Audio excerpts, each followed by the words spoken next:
پایتەخت میدیا نوێترین مەرجەکانینەوەی نوێ بۆ بەشداریکردن لە حکوومەت ئاشکرا دەکات.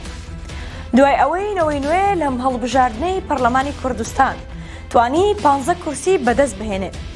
یەکە لە دیارترین ئەو لایەنانەی کە هاوشانی پارتی و یەکێتی باس لە بەشداریکردنی لە کابینەی دەیەمی حکوومەتی هەرێمی کوردستان دەکرێت.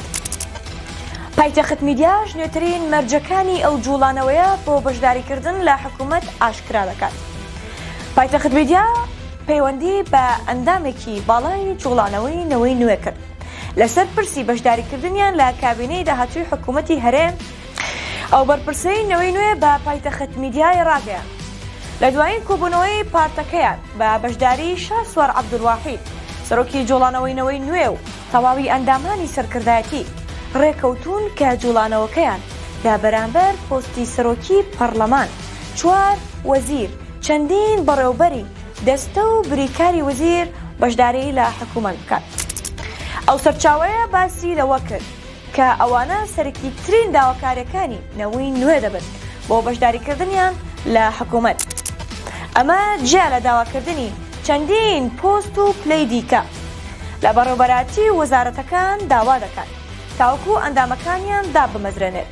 بە پێی زانیاریەکانی پایتەخت میدیا نەوەی نوێ بەنیازە بەم شێوەیە ئەندام سەرکردایەتی و بەرپرسانی خۆی بۆ پۆستەکان دیاری بکات کە ئێستا بۆتانی دەخەمەڕوو. کوردەوان جەمال بەربژێری دەرچووینەوەی نوێ بۆ پۆستی سەرۆکی پەرلەمان دیاری کراوە.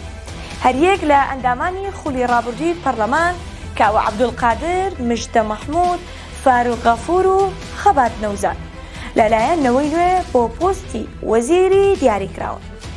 بۆ پۆستەکانی سەرۆکی دەستە هەریەک لە هێرش قادر بەڕێوەبەری نووسینگەی NRT لە هەولێر و فاروق عومەر ئەندامی دیاری ئەو جوڵانەوەیە دیاری کراوە. بۆ پۆستەکانی بریکاری وەزیر هەریەک لە عومەری مامە کوردە، ئارام حوسێن، هەروە حەسەن جاف و بێستون تاوەگۆزی دەستنیشان کراوە.